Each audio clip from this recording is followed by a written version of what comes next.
falando com vocês. Aliás, realmente dá para ver que eu tenho dormido 2, 3 horas por noite, mas faz parte do nosso dia a dia. E o que eu gosto sempre de falar, tem uma boa notícia, hoje tive notícia que o Paraná vai implantar as nossas 3 abordagens de protocolo, protocolo precoce, o protocolo para colapso, que a gente desenvolveu lá com o intermédio da execução da doutora Luciane e os outros colegas lá de Belém, e o protocolo para fase 2 com corticoide, que já é uma unanimidade. Geralmente, o que eu gosto de fazer, de falar para as pessoas, para os colegas, toda vez ainda quando eu estava falando do corticoide lá atrás, eu gostava de mandar o artigo científico para ele entender o porquê que eu acreditava tanto no corticoide. E que o tempo mostrou que realmente, na fase 2, ele realmente evita intubação, diminui internação, e hoje eu estou com essa credibilidade. Eu quero contar uma coisa interessante. Nós temos 3 abordagens de tratamento, que uma é a precoce, que nós estamos batalhando, porque é o que a gente tem que explicar o porquê que a gente acredita que funciona. Tem a abordagem colapso e a abordagem quando o paciente já está com inflamação pulmonar. Então, eu costumo dizer que, além dos exemplos de sucesso que a gente tem em Porto Feliz, que ele não deixou entrar em colapso, Pará, a gente tem as 3 situações. Nós tivemos o colapso, e depois nós tivemos o tratamento precoce simultaneamente. Eu, no primeiro momento, eu não me preocupava muito com a fase 1, mas nós temos que estar aberto para entender que ela é muito importante hoje. Porque eu só pegava o paciente na fase 2, e a gente sabe que 85% evolui sem tratamento, mas depois, observando o que aconteceu no Pará, me chamou muita atenção que, além da gente ter controlado o colapso, a gente também viu que não teve casos novos. E conversando com os médicos de lá, eu vi que eles fizeram todo o protocolo com tratamento precoce, hidroxicloroquina, zinco, ivermectina, o que tinha direito eles deram. E a única explicação que eu vejo, olhando à distância para isso, é que o tratamento precoce teve um peso. Depois eu comecei a me interessar um pouco mais e vi que os países e as cidades que utilizam o tratamento precoce, eles têm números muito melhores de quem nunca utilizou nada. Então, isso é outro dado que se repete nos 4 cantos do mundo. E se tem algum colega aqui do Rio Grande do Sul, que tudo bem, tem gente que é convicto que funciona, como os nossos colegas aqui, tem gente que acredita que não funciona, mas na pior das hipóteses, eu tenho certeza que funciona pelo que eu tenho visto, mas na pior das hipóteses, um dos grandes problemas que a gente vê nas fatalidades é o paciente chegar na fase 2B e 3, que nem o corticoide segura. Fica difícil segurar quando ele avança. Então, na pior das hipóteses, tem esse benefício. E os médicos que tratam, eles têm aquele brilho nos olhos que eu tinha quando eu falava do corticoide, porque eles estão vendo na beira do leito que está funcionando. Então, além de ter essas evidências científicas e todos os estudos retrospectivos, que a própria doutora Nise é uma expertise, ela estuda, ela pesquisa, ela comenta, mas independente, se você ainda quiser criticar o que o estudo é retrospectivo e tem outro estudo, tem o benefício de você monitorar o teu paciente no começo. E aí vocês vão começar a constatar e ver os fatos de que o tratamento precoce funciona, porque vocês vão vendo os locais que dão e os locais que não dão. E nós estamos com um protocolo perfeito, porque se por acaso alguns desses escaparem, apesar do tratamento precoce, entrar na fase inflamatória, o colega que está acompanhando ele na fase inicial vai ter chance de entrar com corticoide na hora certa. Então, eu gosto sempre que os colegas entendam o porquê. Hoje, o Paraná vai adotar o nosso protocolo, como eu falei para vocês. Eu acho que a gente tem que garantir a nossa autoridade. Foi muito bom o Paraná, o governador ligou para a gente hoje.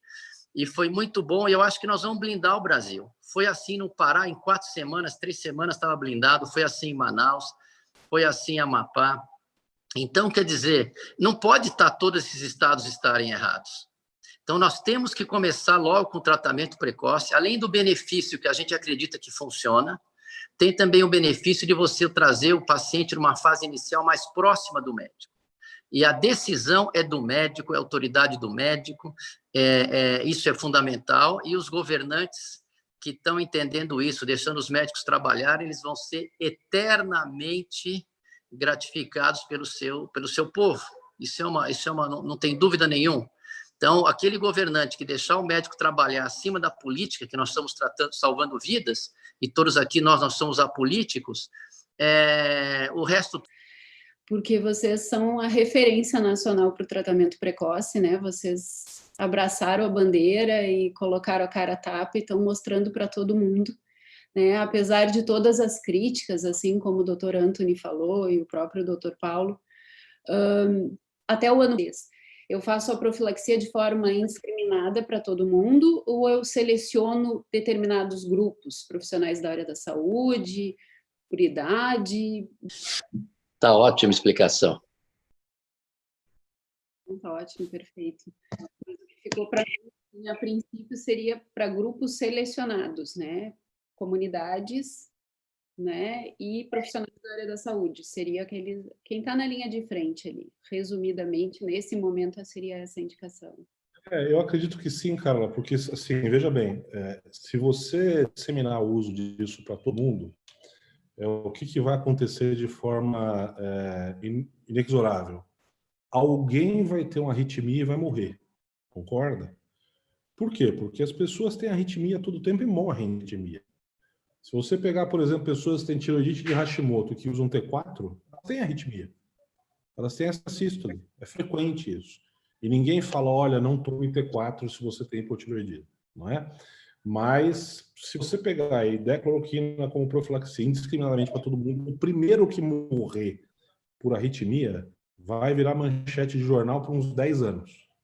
E aí vão crucificar o coitado do médico que tiver dado isso. Então, eu acho mais prudente, né? Apesar da convicção que a gente tem, o próprio Dr. Anthony tem, de experiência de longa data com isso, devido ao cenário político atual, você escolher bem as comunidades para onde você vai prescrever e ter mais segurança de ter aquela comunidade na tua mão para você evitar esse tipo de situação.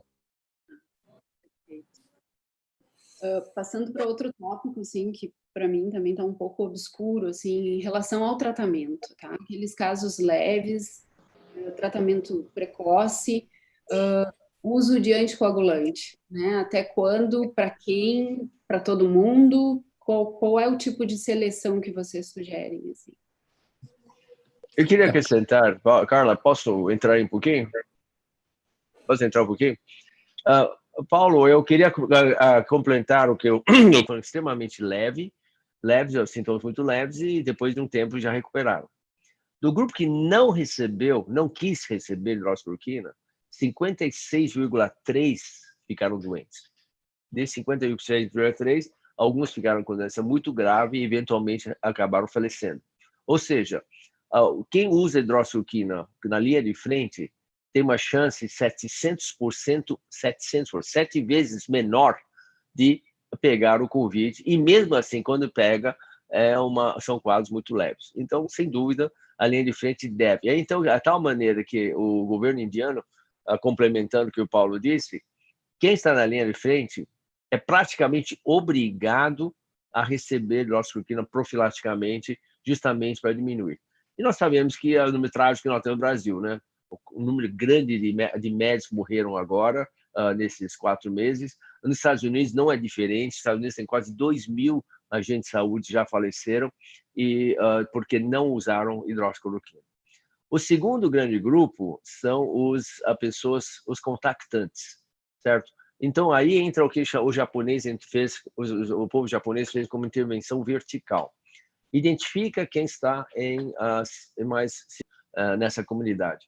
E o terceiro, identificar as pessoas com comorbidades ou vulneráveis, que aumenta grandemente o seu risco de contrair doença e evoluir mal. É o que os japoneses fizeram, identificaram essas pessoas receberam cuidados especiais, e ao primeiro sinal de pegar a doença, imediatamente eles deram um tratamento, ou qualquer alteração de sua saúde, eles receberam os remédios.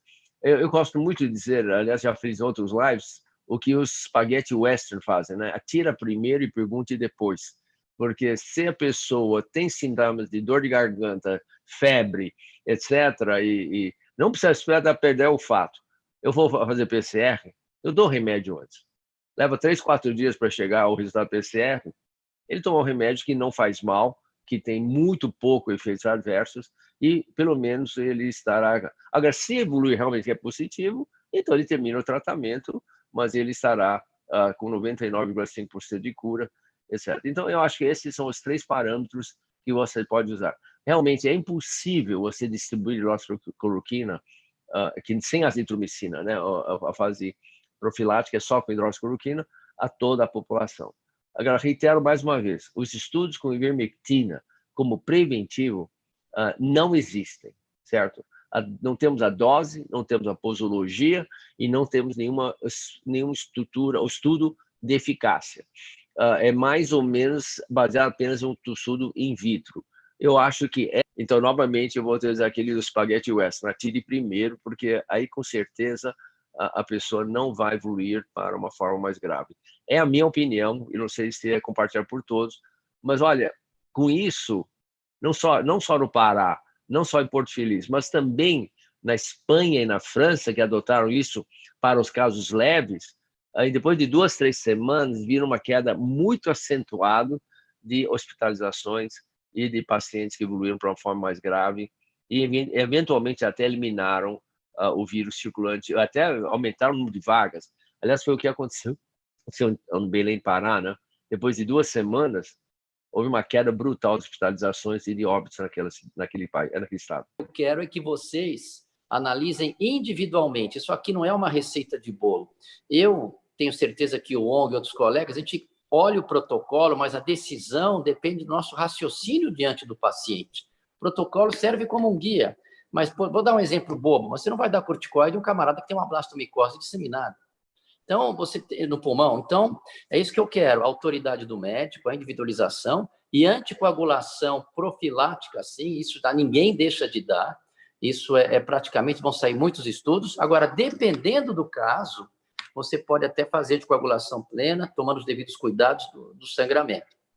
Agora, é fundamental, no protocolo colapso, a gente não tinha muita escolha, a gente recomendava a inoxaparina durante pelo menos 7 dias no projeto colapso. E os médicos do Pará iam sentindo o caso e viriam se eles prolongavam ou não. E, ao mesmo tempo, fizeram aquilo que eu vou refrisar da fase 1. Eles deram mais de 52 mil kits, não teve uma arritmia, nenhuma forte morte súbita. Então, não é que eu li, eu sei que a hidroxicloroquina não é tóxica. Isso eu vi. E quando você vê, e você tem trabalho suportando, o resto tudo já acabou o argumento. Eu tive a oportunidade de debater com a doutora Lucy Kerr na quinta-feira passada, no live para Goiânia. Na realidade, embora ela seja também um membro do corpo clínico do Hospital das Clínicas, e eu sabia que ela defendia ardorosamente o uso de ivermectina, eu nunca tive oportunidade de trocar com ela ideias sobre os fatos ou a convicção dela sobre a ivermectina. Mas uma coisa que sempre me preocupou, e deu uma assim, coçada na cabeça sempre, porque ao estudar a farmacocinética, ou seja, como a ivermectina comporta dentro do corpo, não fazia muito sentido a proposta dela de posologia com o comportamento farmacológico da droga dentro do nosso corpo. A ivermectina, ao ser tomado, ele passa absorvido rapidamente, entra a corrente sanguínea, ele